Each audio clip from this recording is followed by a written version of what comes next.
Restaurant আছে।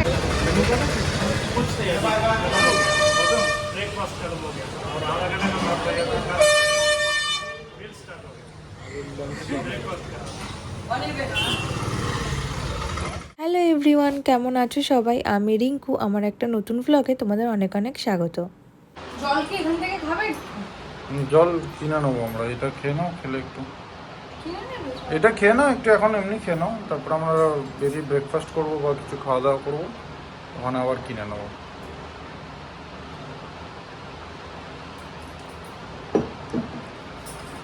চলো তাহলে, আমাদের এখন প্ল্যান কি? জানি না, তুই দেখ, যদি তো বাইক বা ওরকম কিছু জোগাড় করা যায় ফোর হুইলার, তবে তো ভালোই হবে। তবে কেমন ডিপোজিট বলে সেটা দেখার। চল ঠিক আছে।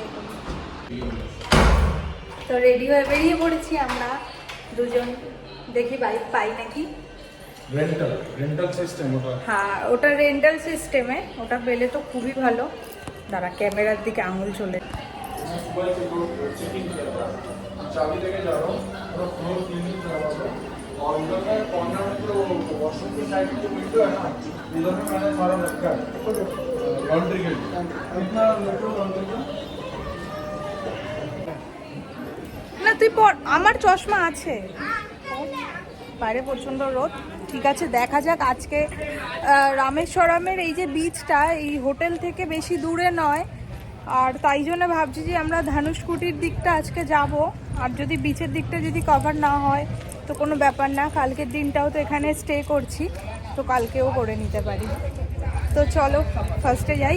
এখন আমরা ব্রেকফাস্ট করবো। একটু দেরি হয়ে গেল, আমার এডিটিংয়ের কাজ, কিছু আপলোডের কাজ ছিল, ওগুলো করতে করতে দেরি হয়ে গেল, যেহেতু হোটেলের ওয়াইফাইটাই ইউজ করতে হতো আমাকে।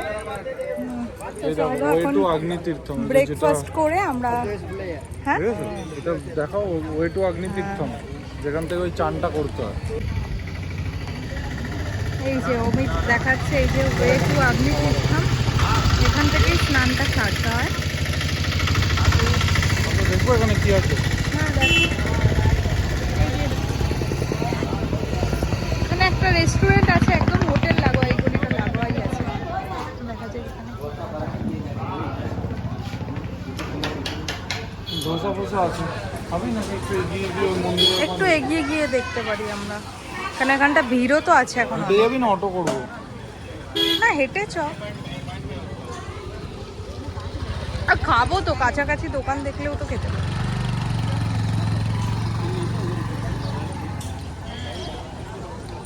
হেঁটে যাবি অনেকটা, কিন্তু 700-800 মিটার মতো। হ্যাঁ চ। 1 কিলোমিটারও হয়ে যেতে পারে, তাহলে অটো করে যাবি।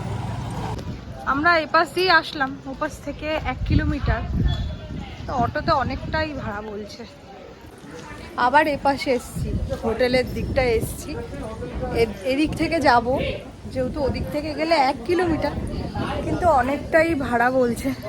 আর সত্যি গরমে চুল খুলে রাখা অসম্ভব, মানে এই গরমটাও নিতে পারছি না, মানে মুখটা মনে হচ্ছে আমার ঝলসে যাচ্ছে। মন্দিরটা দেখা যাচ্ছে, তোমাদেরকে দেখাই মন্দিরটা। দেখো মন্দিরের মাথাটা দেখা যাচ্ছে। হ্যাঁ কি বলছে? এই থেকে একটুখানি বললো भैया 200-300 मीटर आप क्यों इधर से जाओगे 1 किलोमीटर, बोला आप इधर से निकल जाओ। চলো। ভালো বেশ। সানস্ক্রিন মেখেছিস, তাও কিরকম এক্সপিরিয়েন্স হচ্ছে বল? হ্যাঁ, ওটা তো আমি বললাম তোমাকে, এখানে তামিলনাড়ুতে প্রচুর গরম পড়ে, বিশেষ করে এটা সি এলাকা না। অ্যাকচুয়ালি গরম কিছু না, দেখ হাওয়া কিন্তু একটা চলছে, কিন্তু যেহেতু একদম সমুদ্রের কাছাকাছি, তো সেই তাপ তো থাকেই, যেহেতু সমুদ্রের জল থেকে একটা গরম তো ওঠেই, নোনতা জল, নোনা জলের একটা তো গরম আছে না। আর বাথরুমে না যে সিস্টেমটা করা, ওদের কোনো গিজার নেই, যে গরম জলটা ওঠে ওটা ডিরেক্ট মানে সমুদ্রের জলটাই আসে। হ্যাঁ, একদম ধরলে বোঝা যাচ্ছে যে সাদা সাদা নুনের মতো। আর ফ্রেশ জলও আছে আর এক পাশে। তো নোনা জলে আমাদের তো অভ্যাস নেই ওরকমভাবে, আমাদের তো এমনি গিজারে পরিষ্কার জলটাতে স্নান করে অভ্যাস।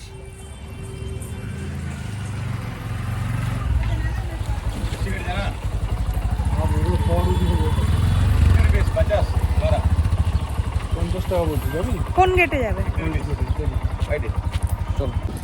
অটো পেয়ে গেছি বলে উঠে গেলাম অমিত আর আমি। ঠিক দাম। হ্যাঁ ঠিকঠাক। ওখানে তো 100 টাকা বলছি। কিলোমিটারের জন্য 100 টাকা বলছে। হ্যাঁ, প্রথমে এসছি, ওটা 3 কিলোমিটার মতো, 100 টাকা নিয়েছে। ঠিক আছে, কিছু করার নেই নতুন জায়গাতে, কিন্তু এখানে 1 কিলোমিটারের জন্য 100 টাকাটা একটু বেশি হয়ে যাচ্ছিলো। তো এখান থেকে 300 মিটার, আমি আর আমি হেঁটেই যাচ্ছিলাম। তো একটা অটো পেলাম, বললো 50 টাকা। তো ঠিক আছে। 300 না, ওয়েস্ট গেটটা 600 মিটার। 600 মিটার? 300 মিটার মন্দিরের এন্ট্রান্স একটা পেয়ে যাবে। আমরা যে জায়গাটা যেতে চাইছি ওটা 600 মিটার। সেই জন্য অটোটা নিয়ে আসবো, ওই জন্য পছন্দ।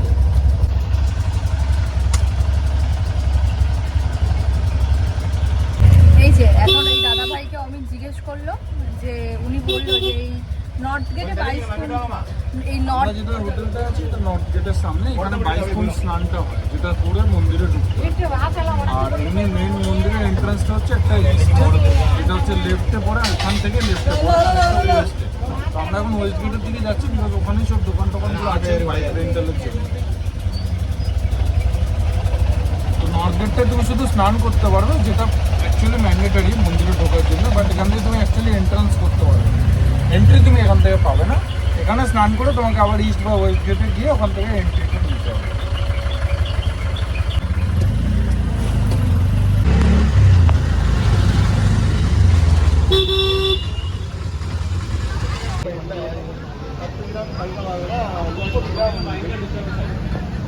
ये ऊपर जा सकते हैं भैया, ऊपर जा सकते हैं? हाँ, चप्पल छोड़नी क्या?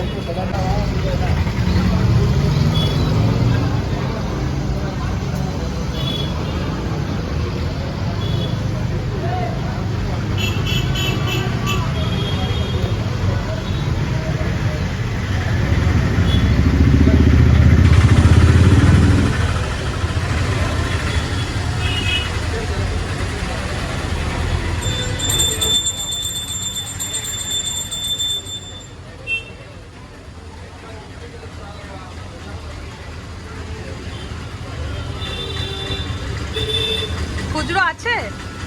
মন্দিরের ওয়েস্ট গেটে নামার পর, তো ওয়েস্ট গেটে নামার পরে ঢোকার মুখেই দেখছি যে একটা গণপতির মন্দির ছিল। তো সেই গণপতির মন্দিরে আমরা একটু দর্শন করে নিলাম। আর এই ওয়েস্ট গেটের সামনের দিকটায় গেলে পরপর পরপর অনেক রেস্টুরেন্ট আছে, অনেক অপশান আছে খাবারের। তো সেখান থেকে তুমি খেতে পারো। সাউথ ইন্ডিয়ান ভেজ তো আছেই, তার সাথে পাঞ্জাবি অনেক রেস্টুরেন্ট আছে, অনেক মারোয়ার রেস্টুরেন্ট আছে, সেখান থেকেও খেতে পারো। তবে সব রেস্টুরেন্টই ভেজ রেস্টুরেন্ট।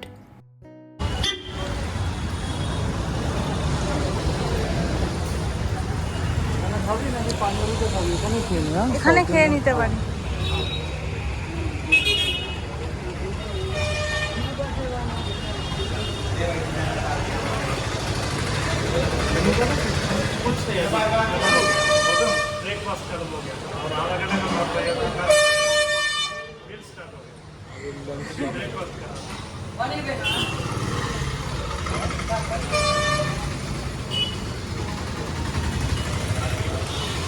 অনেক দোকান আছে, এটা খাবো না, এটা খাবো না।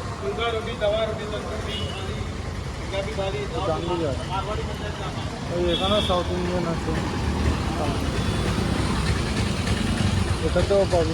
সুন্দর সুন্দর না? এটাতেও খেয়ে নিতে পারি।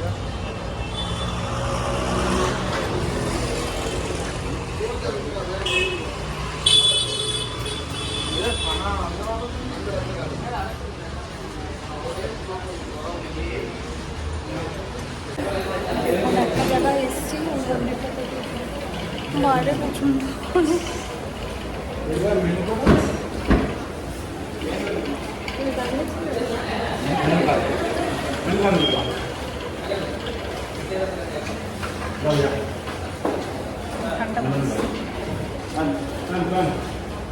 ফ্যানটা চালাতে বলুন।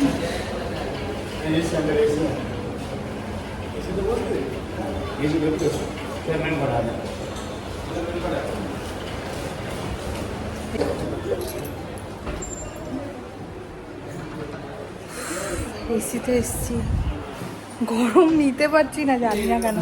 মুখের অবস্থাটা দেখে বুঝতেই পারছি মানে কতটা গরম। সানস্ক্রিন মেখেছি, আনা হয়নি সানস্ক্রিনটা। 2 ঘন্টা মতো এফেক্ট থাকে, তারপরে তো এফেক্ট যেতেও যায়। ঠিক আছে দেখ এই যে মেনু কার্ড দিয়েছে ওরা, এই যে দেখ কি খাবি দেখ। সিলেক্ট করুন। বাবা আমি চানা মশলা খেয়ে নেব। তো চানা মশলার সাথে আর কি অর্ডার করা হবে বলো? কুলচা। তো কুলচা কটা? কুলচা খাবি না বাটার নান? কুলচা কিরকম হয়? কুলচাতে ভিতরে একটু হয়তো সবজি উবজি থাকবে, আমি এখানকার আমি তো তোকে বলতে পারবো না। নর্মালি কুলচাই। কুলচা। ওই রেস্টুরেন্টটায় গেছিলাম, ওই রেস্টুরেন্টটাতে এখনও মানে ওদের দুপুরের আইটেম তৈরি হচ্ছে, কিন্তু আমরা যেগুলো খুঁজছি যেমন আলু গোবি মশলা, চানা মশলা, রুটি, এগুলো বলছে যে তখনও হবে না। তো আমরা তো এখন ধোসা খাবো না। তো যেহেতু মনে হয় এরপরে আমরা একেবারে বেরিয়ে যাবো লাঞ্চ করতে, তার জন্যে बोला 10 मिनट के अंदर क्या होगा फिर? অদ্ভুতভাবে জানো এখানে এসেও দেখলাম যে এইখানে যে ভাইয়েরা সবাই কাজ করছে এরা সবাই বাঙালি, আমাদের সাথে কথাও বললো। আর যেহেতু এখানে টাইমটা ফিক্স লাঞ্চ আর ব্রেকফাস্টে, তো সেটা একটা অসুবিধা। আমরা ভেবে নিয়েছি যেহেতু আমাদের অটো ঠিক করা হয়ে গেছে, তো উনি বললো খেয়ে দিয়ে ফোন করতে। আমরা তো মানে খেয়ে নেবো একেবারে লাঞ্চটা, যেহেতু 12টা জায়গা ঘোরার আছে একসাথে, তার জন্য দেখলাম যে এদের এখানে 12:30টার পরে হচ্ছে লাঞ্চ রেডি হয়। 12:30টার পরে লাঞ্চ রেডি হয়, তো 12:30টা থেকে অ্যাভেলেবেল থাকে। তো আমাদেরকে বললো 10-15 মিনিট বসতে, আর সকালের ব্রেকফাস্ট থাকে। তো সেগুলোতে বেশিরভাগ সব সাউথ ইন্ডিয়ান মিলস, আর আমরা একটু নর্থ ইন্ডিয়ানের মধ্যেই কিছু চাইছিলাম। তো সেগুলো লাঞ্চে অ্যাভেলেবেল থাকে। বিভিন্ন রকম হচ্ছে Manchurian dish, Chinese dish, north Indian dish, এগুলো লাঞ্চে থাকে। তো সেগুলো দুপুরের জন্যেই থাকে। তো আমরা দুপুরের জন্য এখন ওয়েট করে যাই, কারণ আমাদের খেয়ে দিয়ে একেবারে বেরিয়ে যাবে। এখন অমিত আর আমি ফার্স্টে যাচ্ছি ধনুষকোটি যাচ্ছি, ওখান থেকে ঘুরে আস্তে আস্তে সব জিনিসগুলো কভার করব। তো আজকের ব্লগটা এখানেই শেষ করলাম, দেখা হবে পরের একটা নতুন ব্লগে। সবাই ভালো থেকো, সুস্থ থেকো, সাবধানে থেকো। আর আমরা ধনুষকোটিতে কোথায় কোথায় ঘুরলাম সেগুলো নিয়ে আসছে পরের ব্লগটা। ব্লগগুলো ভালো লেগে থাকলে একটা লাইক করে দিও, আর পারলে কেমন লেগেছে কমেন্টে অবশ্যই জানিও।